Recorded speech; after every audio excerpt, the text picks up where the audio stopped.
আওয়ামী লীগের ইতিহাস হচ্ছে খুন, গুম, নির্বাচনে আপনার কারচুপি করা, এগুলার ইতিহাস। ৭৩-এর নির্বাচন এবং ৭৪-এর দুর্ভিক্ষ। হ্যাঁ, এরপরে আপনার এরশাদের সময় বেইমানি করা ৭৬-এর ইলেকশনে আওয়ামী লীগ কর্তৃক, এগুলো সবাই দেশের জনগণ জানে, মানে আগের জেনারেশন।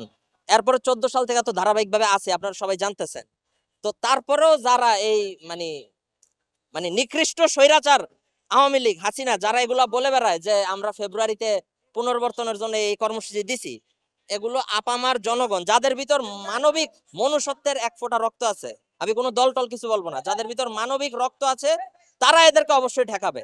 এটা স্বতঃস্ফূর্ত কর্মসূচি, এগুলা সাধারণ মানুষ কেউ ডাইকে আনে নাই, ওনারা অন্তর অভ্যন্তর থেকে চলে আসছে। আপনারা মানে মিডিয়া হোক যেটাই হোক, আপনারা বুঝতে হবে মানুষের সেন্টিমেন্ট।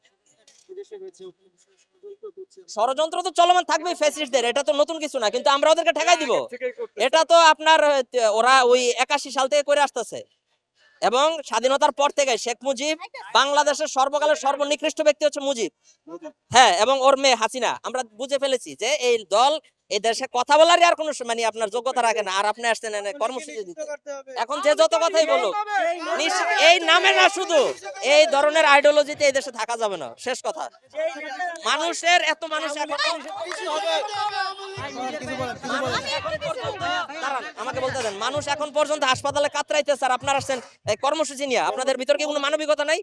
হ্যাঁ, মাপও তো চায় না। কি আশ্চর্য কথা বলে, কতগুলা দালাল, নিজুম মজুমদার মতো কতগুলা বাস্টার্ডকে রাখছে এসব প্রপাগান্ডা।